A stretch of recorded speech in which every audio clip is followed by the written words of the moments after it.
El hormigón debajo de él no se agrieta, se derrite.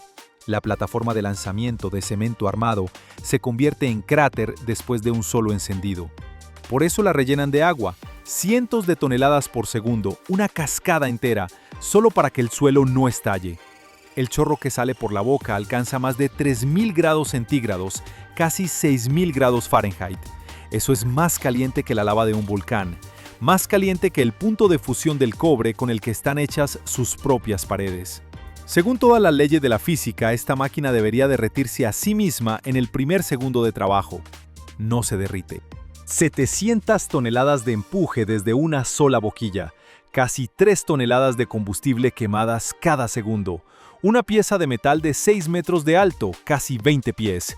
Te voy a mostrar el motor de cohete más potente que ha construido el ser humano y el truco por el que un trozo de metal sobrevive dentro de un infierno que debería haberlo matado al instante.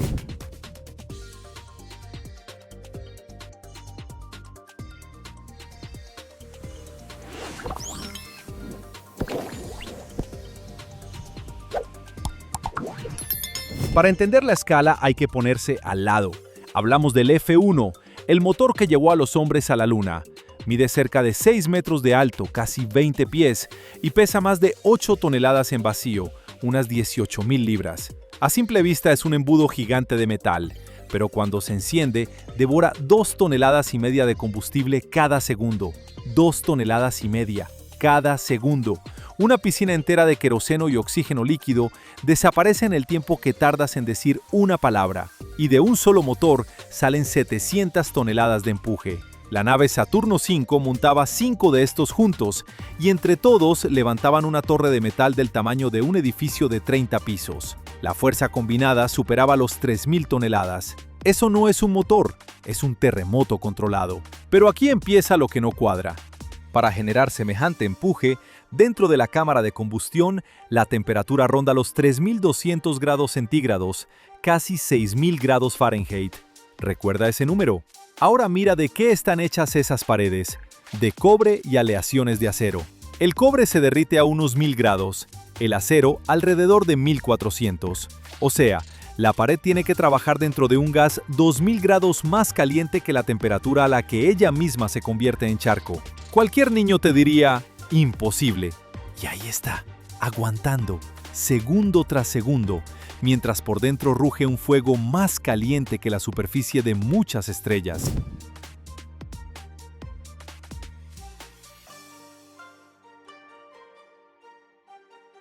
El truco se llama refrigeración regenerativa y es de una belleza tramposa. Antes de quemar el combustible, ese combustible helado se hace pasar por dentro de las propias paredes del motor. Las paredes no son macizas, están atravesadas por cientos de canales finísimos, como las venas de una mano, soldados uno contra otro.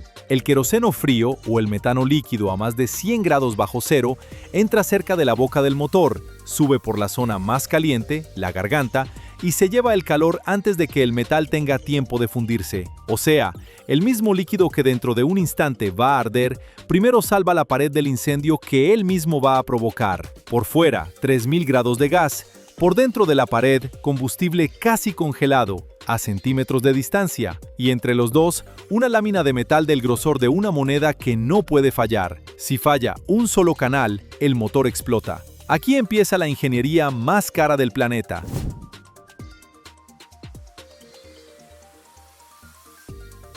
Ahora súbele otro nivel.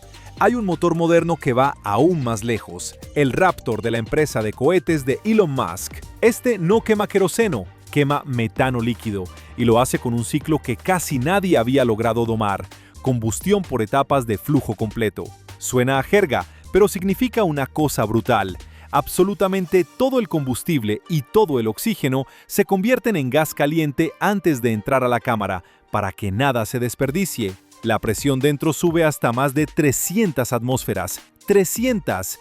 Es como meter el peso de un coche sobre cada centímetro cuadrado de pared. Durante años, los ingenieros soviéticos y americanos lo intentaron y se rindieron. El motor se quemaba por dentro.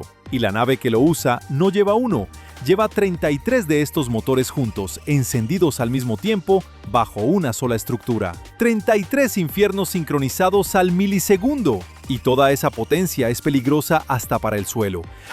Cuando uno de estos motores se enciende en tierra, debajo se forma un infierno de gas y polvo a más de 1000 grados, lanzado a mayor velocidad que el sonido. Por eso bajo la rampa se construye un foso enorme y se inundan cientos de toneladas de agua por segundo para amortiguar la onda de sonido, porque el ruido en sí mismo es un arma. Las vibraciones acústicas pueden rebotar contra la nave y partirla en pedazos antes de que despegue. En una prueba famosa, un encendido sin suficiente agua arrancó placas de hormigón del tamaño de un coche y las disparó a cientos de metros.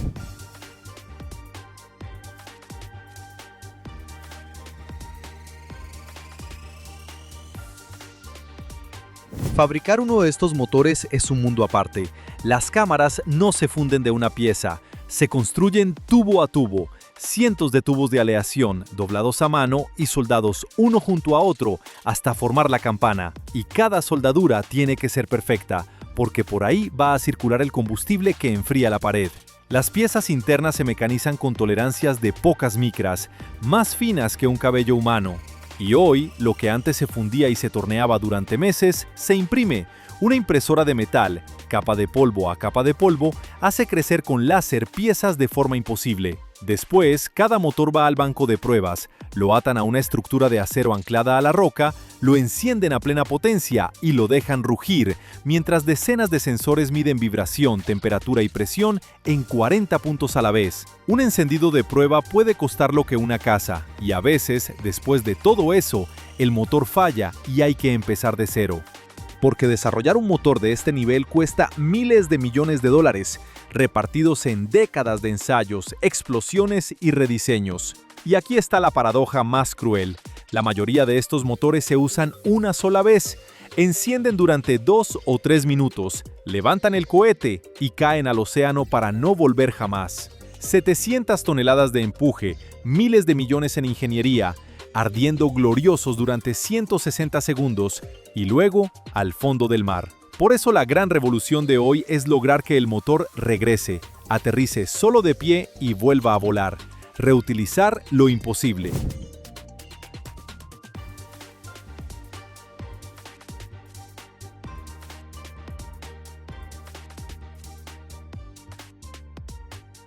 Pero la pregunta de fondo sigue siendo la misma.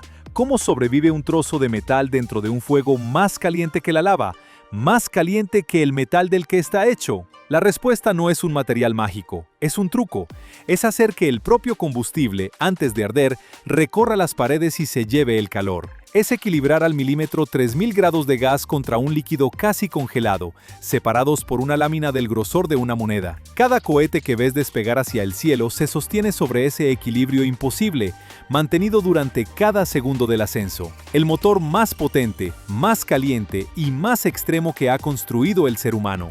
Y el único que, debiendo destruirse a sí mismo, en lugar de eso nos lleva al espacio. Si esta historia te voló la cabeza, deja tu like y suscríbete. Aquí seguimos mostrando cómo la ingeniería moderna cruza, cada día, la línea de lo imposible.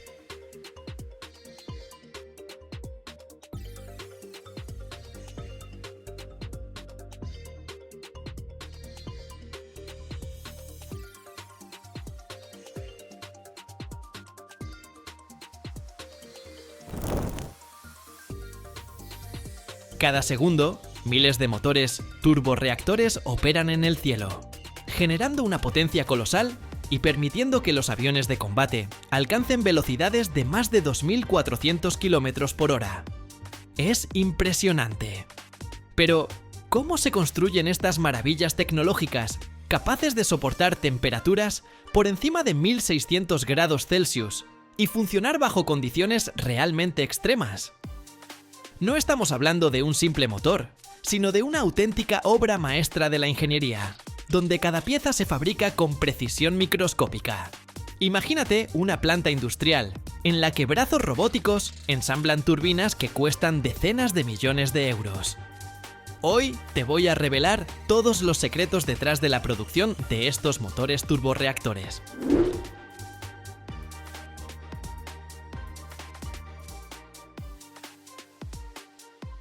El motor turborreactor es uno de los tipos de propulsores aeronáuticos más importantes, basado en el principio de la propulsión a chorro. El aire se comprime, se calienta y luego se expulsa rápidamente a través de la tobera, generando así la fuerza de empuje. Los aviones de combate necesitan justo este tipo de motores, ya que pueden proporcionar una enorme potencia, incluso a altísimas velocidades. Pero fabricar un motor así no es tan sencillo como ponerle una turbina y largarse. Es toda una ciencia, donde cada componente debe ser lo más preciso y resistente posible. Veamos qué ocurre en cada fase de producción. Al año se fabrican más de 1000 motores turborreactores. Los datos exactos, claro, están bajo estricta confidencialidad, pero aún así las cifras impresionan. Toda la magia empieza en la fase de diseño. Aquí, los ingenieros tienen en cuenta absolutamente todo, desde la velocidad máxima que debe alcanzar el caza hasta la temperatura a la que pueden resistir las piezas internas. Primero se elaboran planos y modelos. ¿Has jugado alguna vez a un videojuego en el que creas tu propio mundo en 3 dimensiones? Pues más o menos así funciona. Se desarrolla una maqueta virtual que pasa por un sinfín de pruebas computacionales. Este paso ahorra tiempo y dinero, reduciendo al mínimo los posibles errores. El diseño de un motor turborreactor puede tardar de 3 a 10 años, dependiendo de la complejidad del modelo, los requisitos del cliente y el nivel tecnológico de la empresa. Se comienza por la conceptualización, definiendo las características principales. Luego, los ingenieros pasan al modelado por computadora, algo parecido al diseño 3D de los videojuegos, pero considerando miles de parámetros aerodinámicos y termodinámicos. Después se crean prototipos y se someten a pruebas en bancos de ensayo terrestres, además de vuelos en plataformas de prueba. Todo este proceso puede prolongarse hasta unos 15 años para los cazas más avanzados. Por ejemplo, el motor Pratt y Whitney F-135, que impulsa al F-35, llevó más de una década de desarrollo con innumerables revisiones. Y los motores experimentales de sexta generación probablemente tardarán todavía más. Cuando el proyecto está listo, toca pensar en los materiales. Aquí es donde empieza lo realmente increíble. Los motores turborreactores para aviones de combate se fabrican con materiales especiales capaces de resistir altísimas temperaturas y presiones descomunales. Hablamos de aleaciones de titanio, níquel o incluso cerámica, muchas veces cientos de veces más resistentes que el acero convencional. Cada componente del motor es una pequeña maravilla de la ingeniería. Las aspas de la turbina, por ejemplo, no solo deben ser súper resistentes, sino también muy ligeras. ¿Te imaginas? A veces se diseñan de tal modo que el propio material cambie su estructura interna cuando se expone a altas temperaturas, aumentando así la eficiencia del motor. Los materiales especiales para motores turborreactores, como las aleaciones de titanio y níquel, o los compuestos cerámicos, se fabrican en plantas metalúrgicas de alta tecnología, repartidas por todo el mundo. Las minas de titanio más importantes se encuentran en Australia, Sudáfrica y Canadá. Tras su extracción, se refina y funde en instalaciones de Estados Unidos, Japón, China y Europa. Las aleaciones de titanio se usan mucho en las aspas del compresor y en las cubiertas del motor, por su ligereza y resistencia a la corrosión. Las superaleaciones de níquel aguantan temperaturas extremas, hasta 1600 grados Celsius. El níquel se extrae en Indonesia, Canadá y Nueva Caledonia. Fábricas especializadas, como Special Metals Corporation en Estados Unidos, producen estas superaleaciones para la industria aeronáutica. Por otro lado, los compuestos cerámicos son tan resistentes como el metal, aunque mucho más ligeros, y se obtienen mediante la sinterización de óxidos o carburos de silicio. Empresas de alta tecnología, como General Electric Aviation y Rolls-Royce, son líderes en su producción. Resulta curioso que en Estados Unidos y Japón se investiga intensamente una nueva generación de materiales, las llamadas matrices cerámicas, capaces de soportar temperaturas aún mayores y reducir todavía más el peso total de los motores.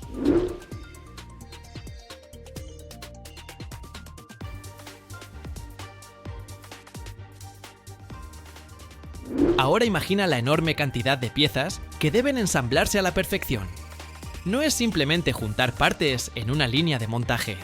Es como armar un rompecabezas gigante, donde una sola pieza mal colocada puede generar problemas serios. Cada fase del montaje se verifica minuciosamente.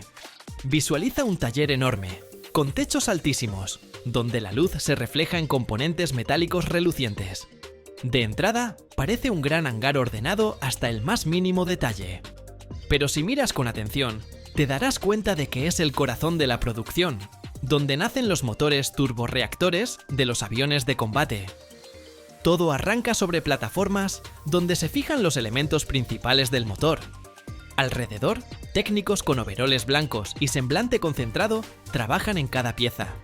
Se asemejan más a cirujanos que a simples operarios, y no es exageración.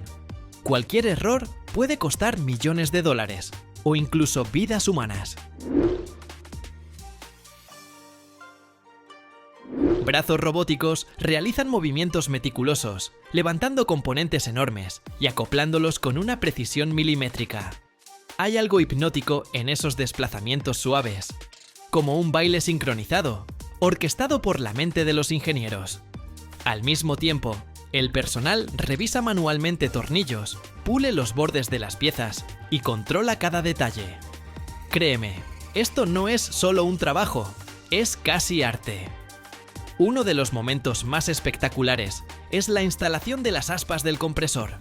Discos enormes giran con lentitud mientras los técnicos encajan cada aspa con precisión de relojero. Su superficie brilla como espejo, reflejándolo todo a su alrededor. Una sola aspa puede aguantar temperaturas de miles de grados y girar tan rápido que al ojo humano le resulta imposible seguirla.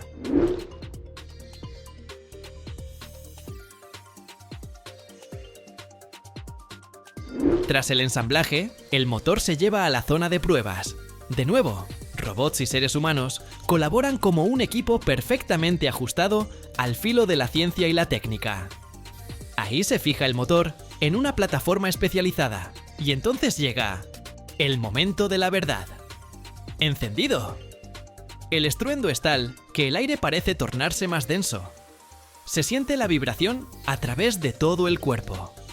Si todo funciona a la perfección, los ingenieros se felicitan mutuamente. Las pruebas son quizá la etapa más tensa de la producción. Se enciende el motor en cámaras especiales donde se miden la temperatura, la presión, los decibelios y otros parámetros. El objetivo es asegurarse de que funcione establemente bajo cualquier circunstancia. Si alguna pieza falla, el motor regresa al área de modificaciones para un nuevo ajuste. Gracias a los motores turborreactores, los aviones de combate pueden lograr velocidades increíbles y ascender a alturas que dejan sin aliento.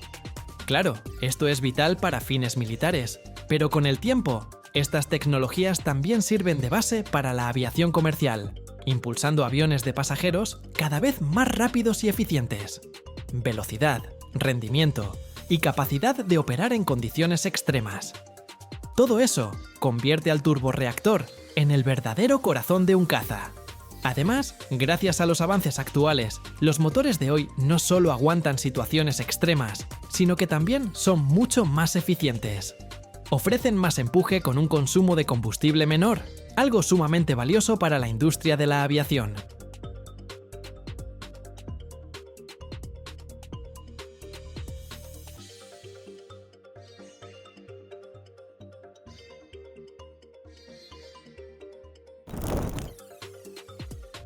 ¿Sabías que un motor de aviación puede estar compuesto por más de 30.000 piezas y funcionar a temperaturas de hasta 2.700 grados Celsius? ¡Increíble! Imagínalo. Las aspas de las turbinas se fabrican con superaleaciones y tienen una estructura monocristalina, con una precisión medida en micrones. ¿Cómo logra la ingeniería humana crear tales maravillas?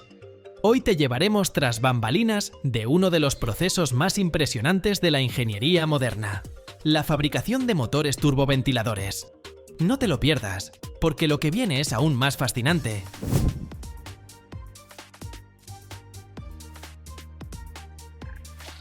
Los motores turboventiladores, que impulsan a gigantes del cielo como los aviones Boeing y Airbus, parecen sacados de la ciencia ficción, pero son la cúmulo de la genialidad de la ingeniería. ¿Cómo se ensamblan estas máquinas con decenas de miles de piezas? Para su fabricación, los metales comunes no son suficientes. El motor debe soportar temperaturas que superan los 1800 grados. Aquí entran en juego las aleaciones de titanio, ligeras, resistentes y capaces de no fundirse en calor extremo. Para las zonas más calientes, se usan superaleaciones a base de níquel. Estas no son solo metales, son alquimia del siglo XXI. Los compuestos, como las fibras de carbono, se utilizan en los ventiladores para reducir el peso sin comprometer la resistencia.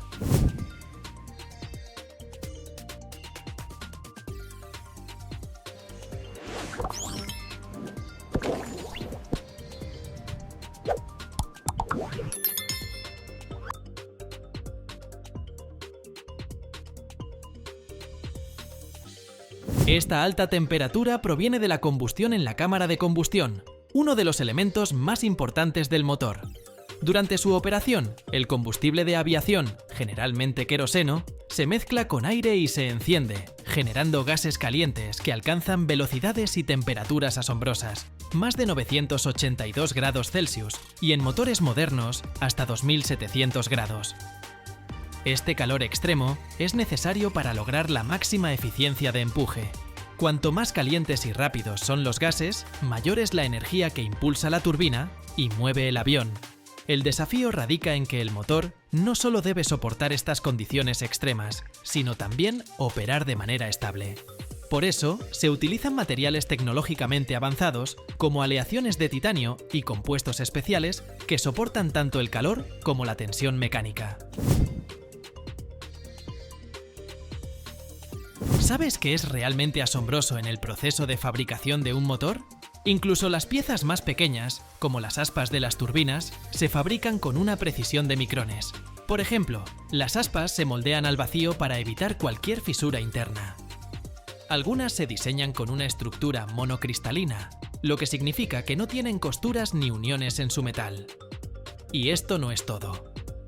La impresión 3D también juega un papel clave, permitiendo crear piezas complejas que serían imposibles de producir con métodos tradicionales. Las aspas son el corazón del motor. Trabajan en las zonas más calientes, transformando la energía de los gases en movimiento rotatorio. Primero, se crea un modelo de cera de la aspa, casi como una escultura artística, pero con una precisión extrema. Este modelo se sumerge en un líquido cerámico que se endurece para formar un molde perfecto. Luego, se elimina la cera, y la cerámica queda lista para el siguiente paso crucial. Aquí comienza el verdadero espectáculo. En un horno especializado, se funden superaleaciones que incluyen níquel, cromo y otros metales capaces de soportar temperaturas superiores a 2000 grados Celsius. Este metal fundido se vierte en el molde cerámico. Pero el secreto no está solo en el material, sino en el método de fabricación. Para que una aspa soporte temperaturas y tensiones gigantescas, a menudo se produce como un monocristal. Esto significa que todo el metal no tiene costuras ni fisuras. ¿Por qué es importante? Porque las uniones o grietas en estas condiciones son como minas, un error y la aspa falla. Los monocristales se cultivan mediante un enfriamiento muy lento. El molde con el metal fundido desciende gradualmente hacia la zona de enfriamiento del horno, un proceso que puede durar días, pero el resultado es una aspa perfectamente resistente y duradera.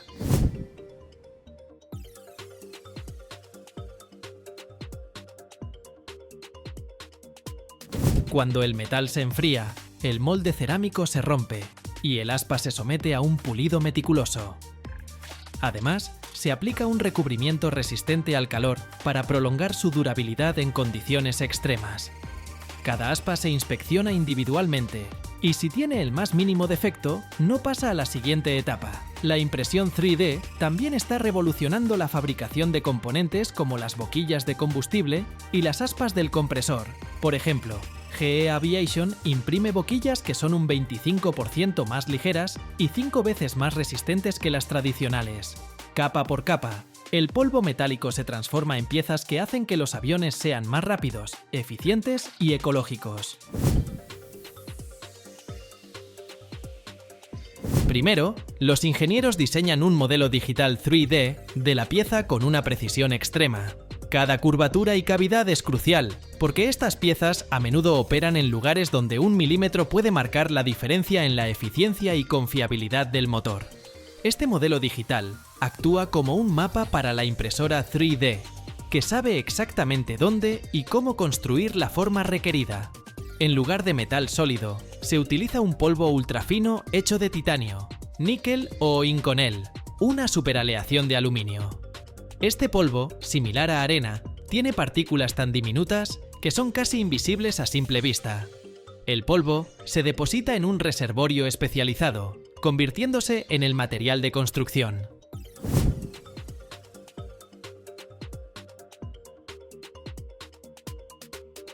El principio de funcionamiento de la impresora es simple pero genial. Utiliza un láser o un haz electrónico para fundir el polvo. El láser calienta el polvo a tal punto que se fusiona en una estructura metálica uniforme. Luego se aplica otra capa de polvo y el proceso se repite. Este método, conocido como sinterización láser selectiva o fusión, permite crear formas geométricas complejas, como piezas con canales internos para enfriamiento que serían imposibles de fabricar con fundición o fresado tradicionales. En la fabricación tradicional, a menudo se empieza con un bloque grande de metal y se corta lo innecesario, lo que es costoso y genera mucho desperdicio. La impresión 3D trabaja de manera opuesta. Crea solo lo que se necesita, sin desperdicios.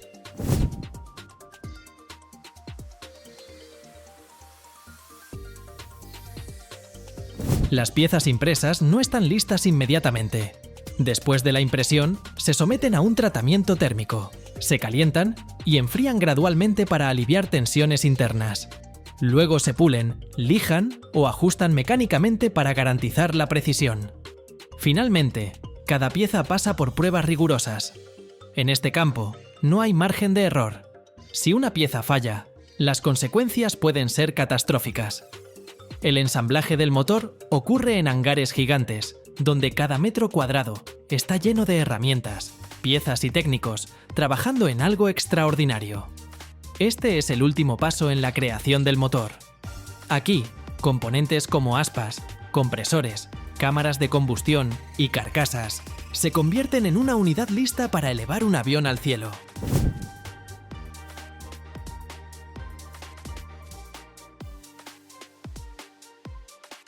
Todo comienza con la carcasa del motor, un enorme cilindro metálico que actúa como el esqueleto donde se ensamblan todas las demás partes. Esta carcasa, hecha de aleaciones de titanio o níquel, debe soportar cargas extremas. Los ingenieros trabajan con la precisión de relojeros. Colocan la carcasa en una máquina gigantesca para asegurar que todo esté perfectamente alineado. Luego vienen los compresores, una serie de aspas que comprimen el aire antes de enviarlo a la cámara de combustión.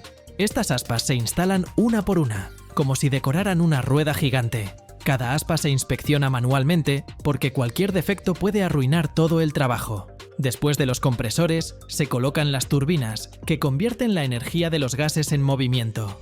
Las turbinas se instalan con una precisión tal que la distancia entre las aspas y las paredes de la carcasa se mide en micrones.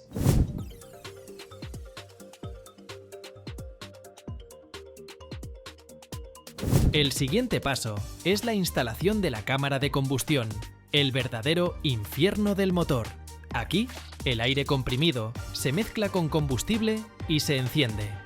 Los ingenieros colocan boquillas especiales que garantizan una distribución uniforme del combustible. Cualquier error en el ángulo de una boquilla puede reducir la eficiencia o dañar el motor. Por el centro del motor pasa un eje principal que conecta el ventilador en la parte delantera con la turbina en la parte trasera.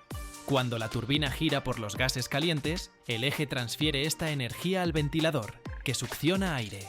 La instalación del eje requiere una precisión quirúrgica, ya que cualquier desalineación puede causar vibraciones que destruyan el motor.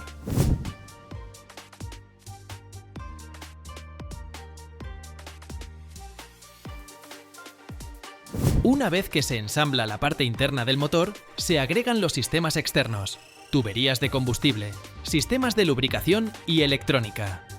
El motor está lleno de sensores que monitorean temperatura, presión, revoluciones y más. Estos componentes se fijan con cables, tubos y pernos diseñados para soportar vibraciones y temperaturas extremas. Antes de instalar el motor en un avión, se somete a pruebas rigurosas en un banco de pruebas que simula condiciones de vuelo, despegues, turbulencias y altitudes de hasta 10.000 metros. Este es el momento más emocionante. Cuando el motor se pone a plena potencia, el ruido es ensordecedor y los gases brillan intensamente. Los ingenieros evalúan su resistencia, durabilidad y eficiencia.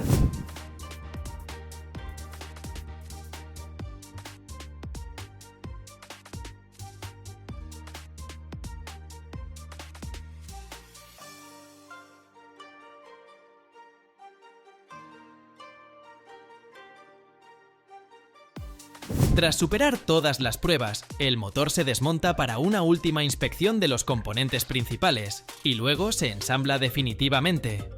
El motor terminado se embala y transporta a las plantas de Boeing o Airbus, donde se convierte en parte de un nuevo avión. Así, pieza por pieza, los ingenieros crean el corazón de un avión, capaz de llevar a miles de pasajeros a través de continentes. ¿No es este un verdadero milagro moderno? Escribe en los comentarios si te gustaría ver más videos como este.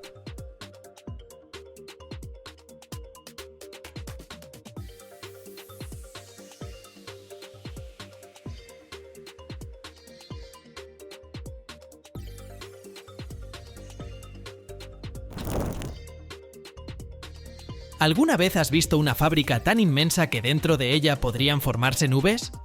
Bienvenido a Boeing, en la ciudad de Everett, el edificio más grande del mundo por volumen, donde nacen aviones legendarios como el famoso Jumbo Jet. Imagina, más de 13 millones de metros cúbicos de espacio, con más de 130.000 personas de todo el mundo trabajando juntas.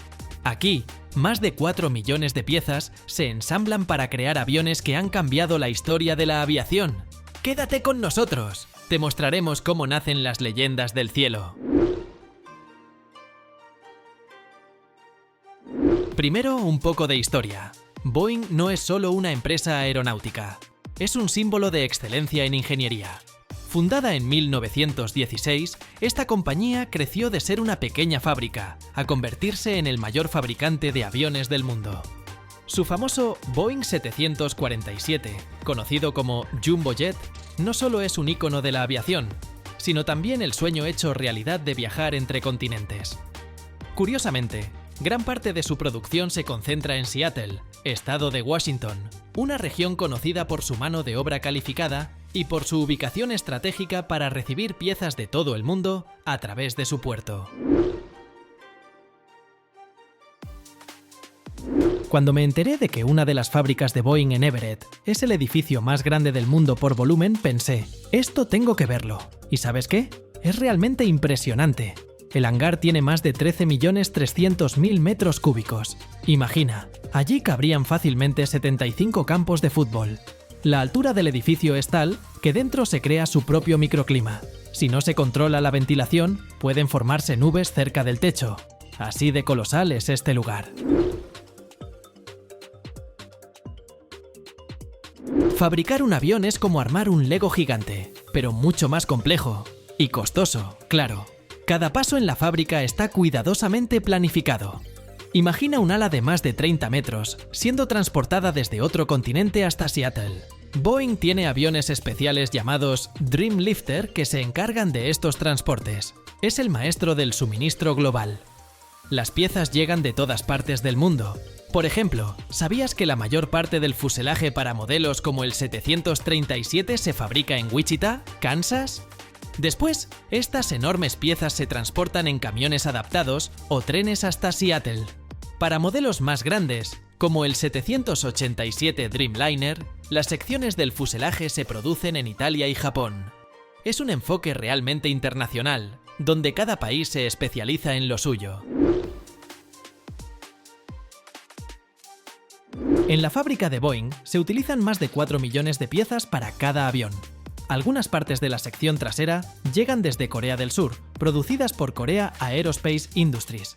Como mencionamos, las alas principales se fabrican en Japón, pero los mecanismos como alerones y flaps a menudo vienen de Canadá o incluso del Reino Unido. En cuanto a los motores, Boeing no los fabrica, los adquiere de socios. Estos motores generalmente se ensamblan en fábricas de Estados Unidos o Reino Unido antes de ser instalados en los aviones. Las partes para los sistemas de control y paneles de instrumentos provienen de empresas como Honeywell y Rockwell Collins. Algunos módulos electrónicos se fabrican en Alemania y Francia. Incluso los interiores de los aviones son un esfuerzo global. Los asientos pueden fabricarse en Irlanda o Italia, mientras que las cocinas provienen de Japón o Suiza. Las luces y elementos decorativos suelen producirse en China o México, y los cables eléctricos, que son fundamentales, se fabrican en México, India y Filipinas. Empresas como Safran se encargan de integrar estos sistemas. Es como un enorme rompecabezas, donde cada pieza debe llegar a tiempo para que la producción no se detenga. Quizá te preguntes, ¿por qué no fabrican todo en un solo lugar? La respuesta es simple: sería ineficiente. Boeing selecciona los mejores fabricantes de cada componente, garantizando calidad y reduciendo costos, además de crear empleos en todo el mundo. El fuselaje, las alas y el tren de aterrizaje se ensamblan en líneas separadas. Es como un taller mecánico, pero en una escala gigantesca. Lo más fascinante es ver cómo las enormes piezas comienzan a unirse. Gigantescos robots, grúas y cientos de personas trabajan en sincronía para que cada tornillo y remache queden perfectamente ajustados. Antes de que un avión vuele por primera vez, se somete a rigurosas pruebas. Cada etapa, desde la aerodinámica hasta la electrónica, se supervisa en pantallas gigantes. Lo interesante es que Boeing emplea a más de 130.000 personas en todo el mundo, miles de las cuales trabajan directamente en Seattle. Hay ingenieros, técnicos, diseñadores y operarios que ensamblan piezas a mano. Algo que me sorprendió: la edad promedio de los trabajadores es poco más de 40 años. Pero también hay quienes han pasado toda su vida trabajando aquí, transmitiendo su experiencia a las nuevas generaciones para garantizar la calidad de los aviones. El Boeing 747 es especial. Se le conoce como la reina de los cielos. Fue el primer avión de pasajeros con una estructura de 2 pisos, capaz de transportar a más de 600 pasajeros. Fabricar uno de estos gigantes toma entre 3 y 6 meses, casi como construir una pequeña ciudad. Pero el resultado vale la pena. Por cierto, estos aviones todavía están en uso, aunque el primero voló en 1970. El avión terminado se pinta con colores ligeros para no sobrecargar su estructura. La pintura puede agregar entre 200 y 500 kilogramos al peso del avión. El proceso de pintura se realiza en una cámara sellada del tamaño de un gimnasio, equipada con un sistema de control climático de alta precisión. La temperatura, la humedad y la velocidad del aire se regulan cuidadosamente para garantizar una aplicación perfecta. Estas cámaras cuentan con potentes sistemas de ventilación que filtran los vapores tóxicos, haciendo el proceso seguro para los trabajadores y el medio ambiente. Antes de pintar, el avión se limpia minuciosamente. La superficie debe estar completamente libre de polvo, aceite o cualquier otra impureza. Este paso incluye solventes especiales y compuestos químicos. Si se trata de un repintado, el fuselaje se lija para eliminar la pintura anterior o darle la textura adecuada para que la nueva capa se adhiera mejor. Antes de aplicar el color final, el avión se recubre con una capa de imprimación que protege contra la corrosión y mejora la adherencia de la pintura. Esta imprimación puede ser ecológica, con bajo contenido de sustancias dañinas.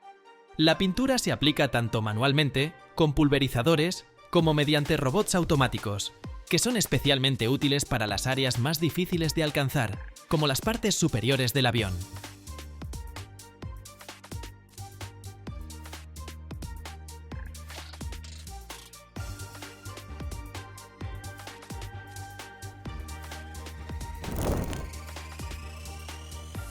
Cuando estás sentado en un avión tomando café a 10.000 metros de altura, solo ves una superficie blanca y lisa. Pero debajo de esa pintura se esconde el resultado de una fuerza increíble, de la que vamos a hablar hoy. Vinimos a ver cómo se prensan alas y fuselajes, y créanme, el tamaño de estas máquinas los hará sentir como hormigas en un parque infantil. Hoy nos encontramos en un lugar donde el metal es como plastilina tibia, y la voluntad humana, junto con la presión hidráulica, hacen que enormes estructuras se doblen en el ángulo exacto.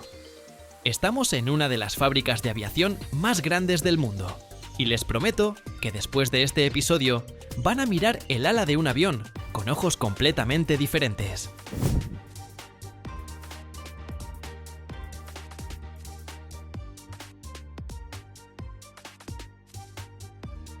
Empecemos con el monstruo principal de esta planta, la gigantesca prensa hidráulica.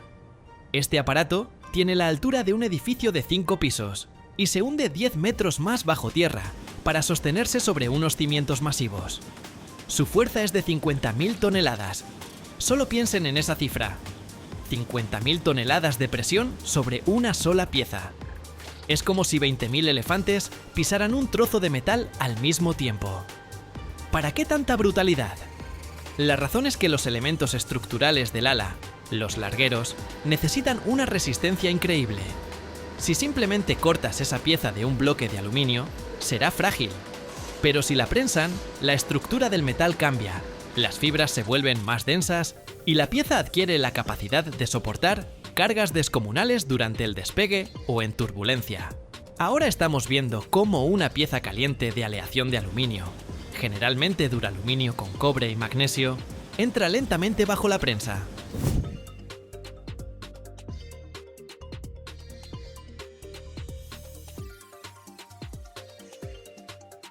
La temperatura de la pieza es de aproximadamente 450 grados Celsius. Es ese momento justo cuando el metal ya no está sólido, pero tampoco ha empezado a derretirse. El enorme troquel desciende y sientes la vibración incluso a través de las suelas de tus zapatillas. En cuestión de segundos, lo que era una plancha sin forma se convierte en un elegante larguero de 25 metros de largo. Y la precisión de fabricación es de 1/10 de milímetro. Es una combinación fantástica de fuerza bruta y precisión quirúrgica. Pero la aviación moderna no es solo aluminio. Si giramos la cabeza hacia la derecha, vemos un proceso completamente diferente, que recuerda a preparar un pastel de hojaldre gigante. Es la fabricación de piezas de material compuesto para el fuselaje y las alas de los aviones modernos. Aquí no hay prensas en el sentido tradicional, pero sí hay presión de otro tipo. Aquí usan fibra de carbono. Mira estas máquinas automatizadas. Enrollan cintas delgadas de fibra de carbono sobre un molde enorme que se llama mandril.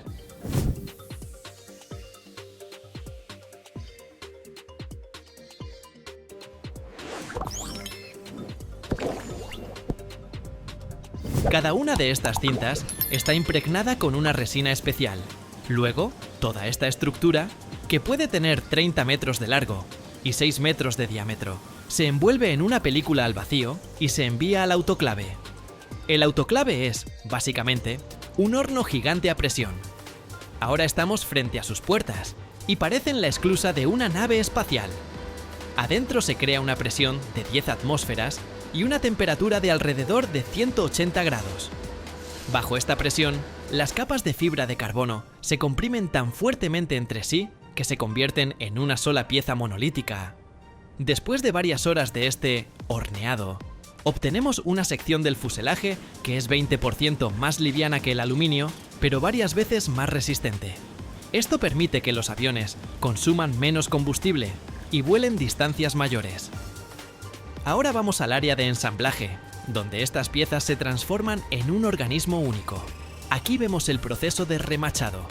Antes, esto lo hacían personas con martillos neumáticos, y el ruido era tal que podías quedarte sordo en 5 minutos.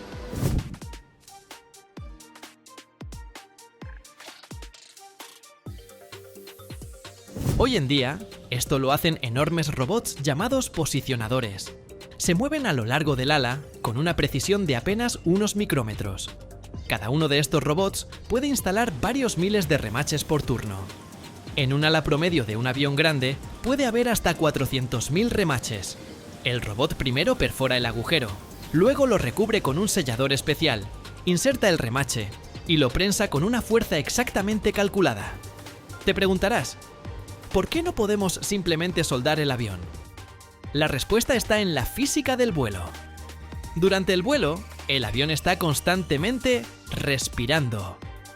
El fuselaje se expande y se contrae por la diferencia de presión dentro y fuera, mientras que las alas se flexionan hacia arriba y abajo varios metros. Las soldaduras, en estas condiciones, se cubrirían muy rápido de grietas por fatiga y terminarían rompiéndose.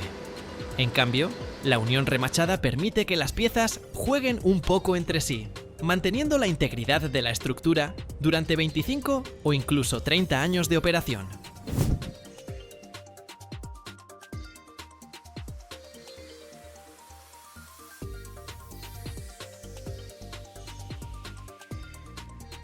Vamos a ver el banco de pruebas, donde las alas se someten a pruebas de resistencia. Este espectáculo no es para cardíacos. El ala terminada se fija en un soporte especial y comienzan a levantarla con potentes cilindros hidráulicos. Ves cómo la punta del ala sube más y más alto. 1 metro, 3 metros, 5 metros. Parece que va a hacerse pedazos con un estruendo. Pero los ingenieros están tranquilos. Saben que el ala de un avión moderno debe soportar una flexión que es 1,5 veces mayor que la carga máxima posible durante una tormenta. Algunas alas pueden doblarse casi 7 u 8 metros antes de que comience a romperse. Otra etapa importante es el tratamiento anticorrosivo. Después de que las piezas salen de la prensa, se sumergen en enormes tanques con electrolito. Este es el proceso de anodizado. En la superficie del aluminio se crea una capa protectora de óxido que evita que la humedad y la sal del aire corroan el metal.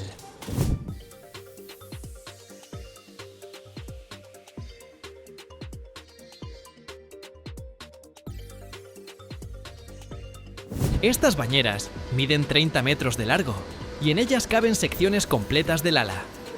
Después se aplica una imprimación especial de color amarillo brillante o verde. Seguro han visto aviones así en videos de fábrica. Esta es la última capa de protección. Miren esta pieza. Es una costilla. Hay decenas de ellas en el ala y crean su estructura interna, como las costillas en el cuerpo humano. Antes, las costillas se ensamblaban con ángulos y láminas de metal separadas, uniéndolas con miles de remaches. Ahora, gracias a prensas potentes y fresadoras, se fabrican de una sola pieza, a partir de enormes placas de aluminio. Tomamos una placa de 3 toneladas, la prensamos y luego la máquina elimina todo lo que sobra, dejando una estructura delicada de solo 90 kilogramos. Esto evita uniones innecesarias y, por lo tanto, puntos potenciales de grietas. Menos piezas, mayor confiabilidad. Ahora estamos pasando por la sección donde ensamblan el fuselaje. ¿Ven estos anillos enormes? Son las cuadernas. Dan forma al perfil transversal del avión.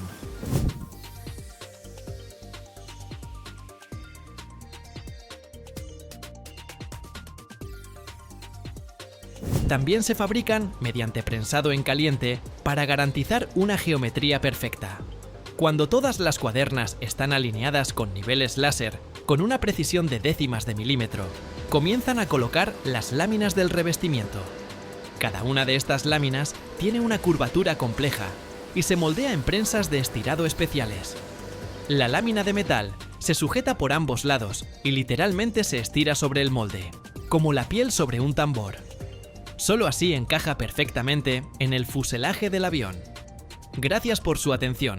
No olviden dar like y comentar. Eso ayuda muchísimo al canal a crecer.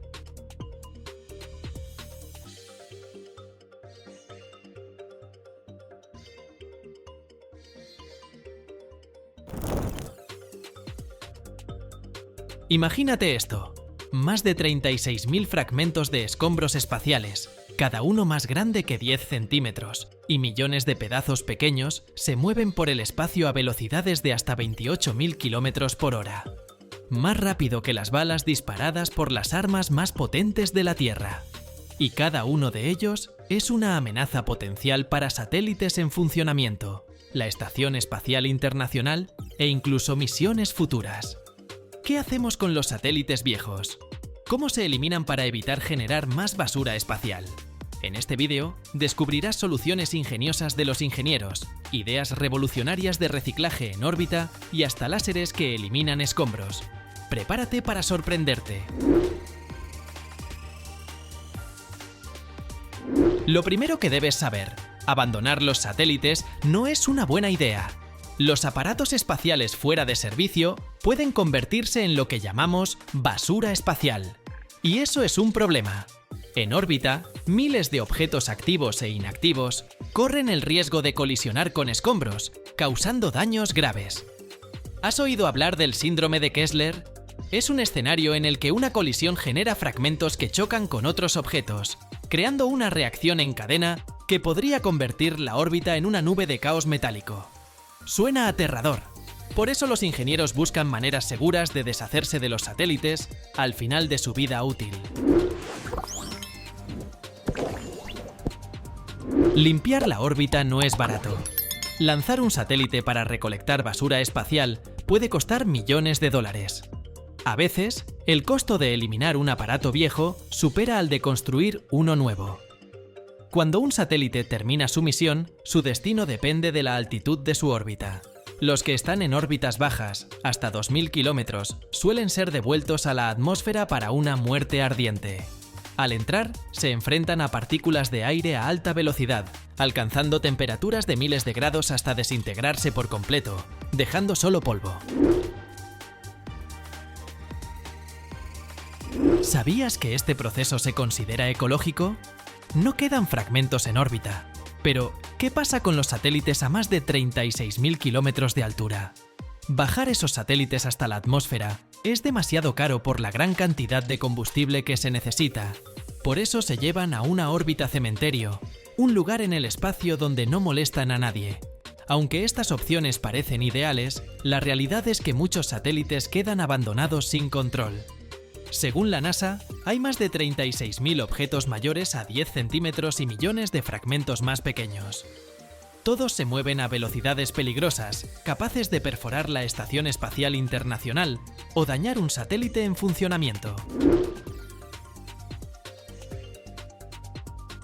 En los últimos años, los ingenieros han pensado: ¿podemos reducir la basura espacial y reutilizar los satélites en órbita? Estas son algunas soluciones. Primero, algunas empresas están desarrollando robots para recolectar basura espacial. Estos robots atrapan satélites fuera de servicio y los retiran de la órbita. Por ejemplo, la startup japonesa Astroscale ya está probando estas tecnologías. Otra idea es el reciclaje en el espacio. ¿Has oído hablar de la impresión 3D? Imagina convertir satélites en materia prima para fabricar nuevas piezas, similar a cómo reciclamos metales en la Tierra, pero en ingravidez. Además, se está considerando la creación de estaciones de repostaje orbital. Estas estaciones podrían reabastecer de combustible a satélites antiguos, prolongando su vida útil. Es como reparar un coche en lugar de comprar uno nuevo. Otra tecnología futurista es el uso de láseres para desviar fragmentos de satélites hacia la atmósfera, donde se desintegrarían. Aunque suene a ciencia ficción, ya se está probando. ¿Por qué esto es importante? Quizá pienses que es un tema para ingenieros y científicos, pero considera esto: los satélites son fundamentales para el GPS, el pronóstico del clima, el Internet por satélite y mucho más. Dependemos de esta tecnología todos los días. Si no resolvemos el problema de la basura espacial ahora, ¿podremos seguir lanzando nuevos satélites en el futuro? Aunque la mayoría de los satélites se desintegran al entrar en la atmósfera, algunas partes llegan a la superficie terrestre. Por ejemplo, en 1979, fragmentos de la estación espacial Skylab cayeron en Australia. Curiosamente, el gobierno local multó a la NASA con $400 por contaminar, y NASA tardó 30 años en pagar. No toda la basura espacial proviene de satélites. Hay casos en los que herramientas de astronautas quedan en órbita. Por ejemplo, en 2008, la astronauta Heide-Marie Stephanie Sheen Piper perdió su kit de herramientas durante una caminata espacial. La bolsa orbitó la Tierra durante más de un año antes de desintegrarse en la atmósfera. Las nuevas tecnologías permiten a los satélites desactivarse activando mecanismos para su autodestrucción. Por ejemplo, se instalan pequeños motores que los ayudan a salir de la órbita y desintegrarse rápidamente. Es como una última misión antes de retirarse. Algunos científicos han propuesto lanzar desechos radiactivos al espacio, argumentando que allí no harían daño. Sin embargo, un lanzamiento fallido podría causar una catástrofe, así que la idea sigue siendo solo teoría. Hay casos curiosos, como el satélite LES-1, que estuvo inactivo por más de 40 años y de repente, en 2013, comenzó a transmitir una señal antigua.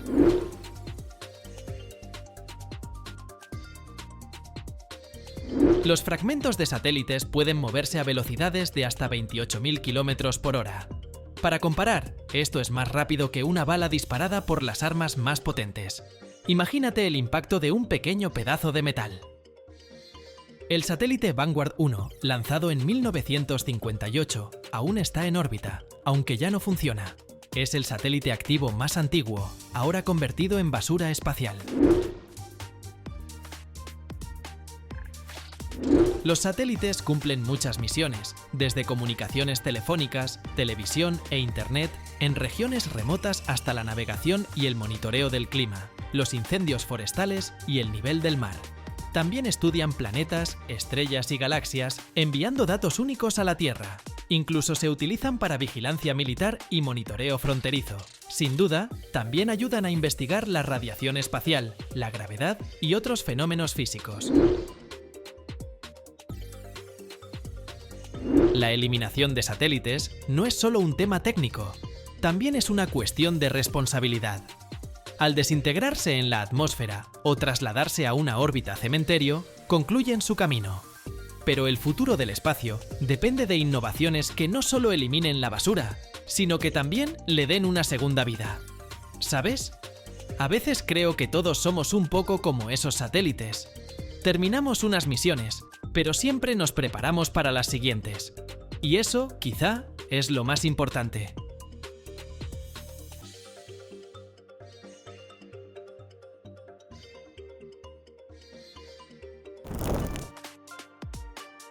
Cada hora, cientos de aviones despegan en todo el mundo.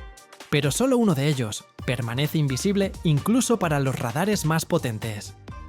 Es el B-2 Spirit, una nave que parece sacada de la ciencia ficción, pero que existe en la vida real. Imagina esto, pesa lo mismo que un tanque, su envergadura equivale a un campo de fútbol, y su cuerpo está hecho de materiales que no reflejan señales. ¿Cómo se construye una máquina que no se ve, no se oye, y casi no se puede derribar? Y lo más importante, ¿qué secreto esconde su piel? Quédate hasta el final y descubrirás lo que ni los informes militares se atreven a contar.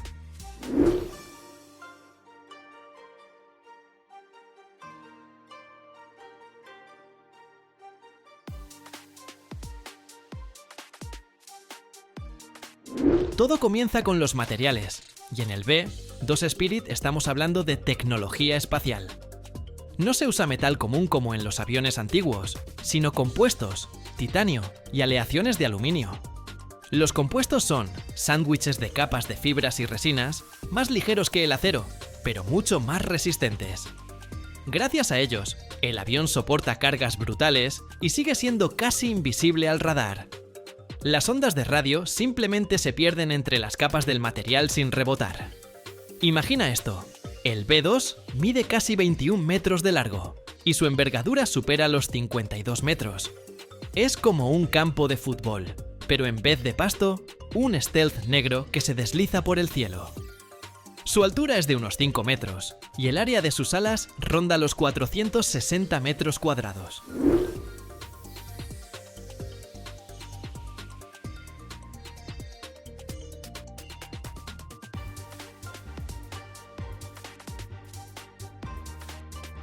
El peso en vacío del B-2 supera las 71 toneladas y su peso máximo al despegar llega a 171.000 kilogramos. Pero a pesar de ese tamaño, se ve elegante. Su forma es pura aerodinámica, sin protuberancias, todo fluye como en la naturaleza. Cada pieza se fabrica con precisión quirúrgica. El titanio y el aluminio se usan donde se requiere máxima resistencia, como en los soportes de los motores o el tren de aterrizaje. Y los compuestos recubren casi toda la superficie. Ellos dan ligereza y el efecto stealth. Además, el revestimiento especial no solo absorbe ondas de radio, también protege contra temperaturas extremas a más de 15.000 metros de altura. El proceso comienza cortando gigantescas láminas de material, compuesto con láseres. Luego, se prensan para darles la curvatura necesaria.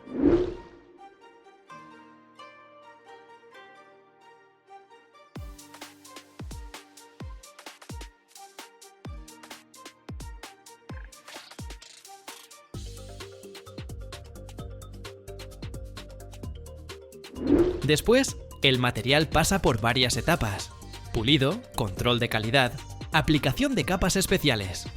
Cada milímetro se revisa con escáneres láser para asegurarse de que no haya ni grietas ni huecos. Esto es alta tecnología. Robots y humanos trabajan juntos para crear una verdadera obra maestra de ingeniería. Gracias a estos materiales y procesos, el B-2 Spirit puede volar miles de kilómetros sin ser detectado ni por radar ni por cámaras térmicas. En este avión, nada es casual. Cada curva del fuselaje, cada línea del ala, es resultado de miles de horas de cálculos y pruebas. Los ingenieros literalmente dibujan el avión en el aire, para que no solo vuele, sino que se fusione con el cielo. No verás ángulos agudos ni bordes abruptos, solo líneas suaves que dispersan las ondas de radio en diferentes direcciones, impidiendo que regresen al radar.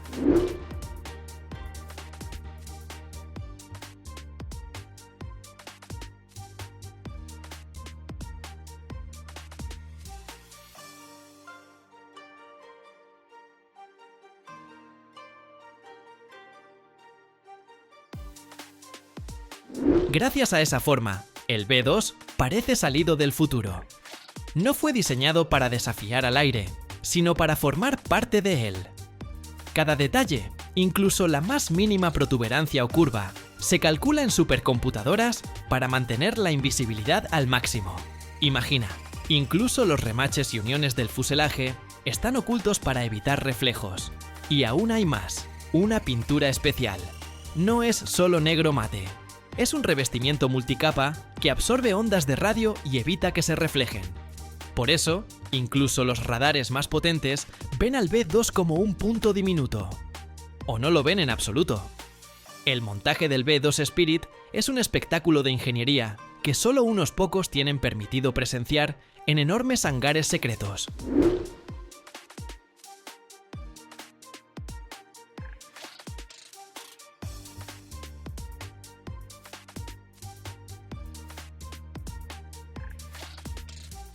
El ambiente ahí es de máxima confidencialidad y tecnología de punta. Robots y humanos trabajan como un solo equipo. Los robots levantan y sostienen piezas gigantescas, mientras los ingenieros instalan manualmente los componentes más pequeños. El fuselaje se ensambla por partes, como un rompecabezas 3D gigante, donde cada pieza debe encajar a la perfección. Todas las uniones se revisan con láseres. Todo parece una escena de ciencia ficción. Grúas colosales, escáneres láser, técnicos con trajes especiales y robots que se mueven con precisión milimétrica. Cada día en estos hangares es otro paso hacia un avión que está cambiando las reglas del juego en la aviación. Y luego llega el corazón del B-2, los motores. Tiene 4, y cada uno se instala no solo por potencia, sino también para reforzar la invisibilidad.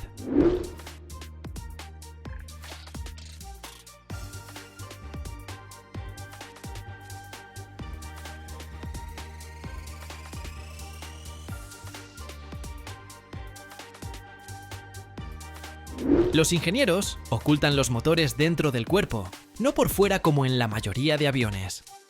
Gracias a esta integración, el B-2 tiene una silueta limpia y además se reduce la huella térmica. El secreto está en los escapes. Los gases calientes, que normalmente delatan al avión en cámaras térmicas, aquí pasan por conductos especiales. En esos canales se enfrían y se mezclan con aire frío antes de salir. Por eso, incluso los sensores infrarrojos más modernos solo detectan una sombra tenue en el cielo. Ese sistema de enfriamiento del escape es otra clave de la invisibilidad. La cabina está completamente aislada del ruido y la luz. Es cómoda incluso durante vuelos de muchas horas. Los ingenieros usan compuestos ligeros pero ultra resistentes para formar el esqueleto de la cabina. Estos materiales no solo mantienen la forma, también protegen contra el frío, el calor, el ruido e incluso la radiación.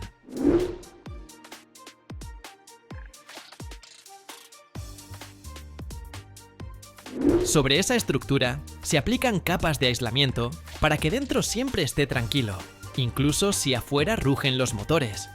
La sensación es como estar en una cápsula que te aísla del mundo.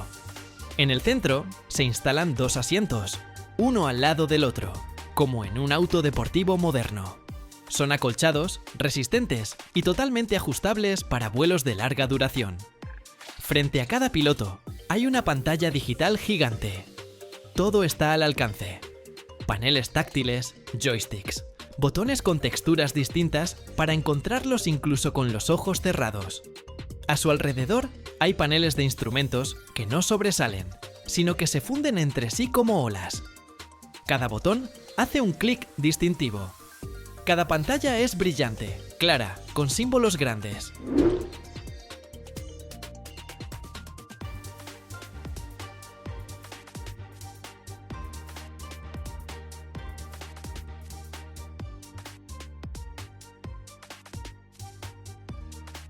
La cabina incluye una pequeña zona de descanso, una cama plegable, un lugar para comer y hasta un baño. Es un espacio donde relajarse mientras el compañero toma el control. Todo está pensado para mantener al equipo enfocado y sin agotarse, incluso en misiones de más de 24 horas. Una vez lista, la cabina se recubre con un material especial que la protege de cambios extremos de temperatura, desde un frío polar hasta calor abrasador. Y cada unión se sella herméticamente para evitar corrientes de aire o ruidos molestos.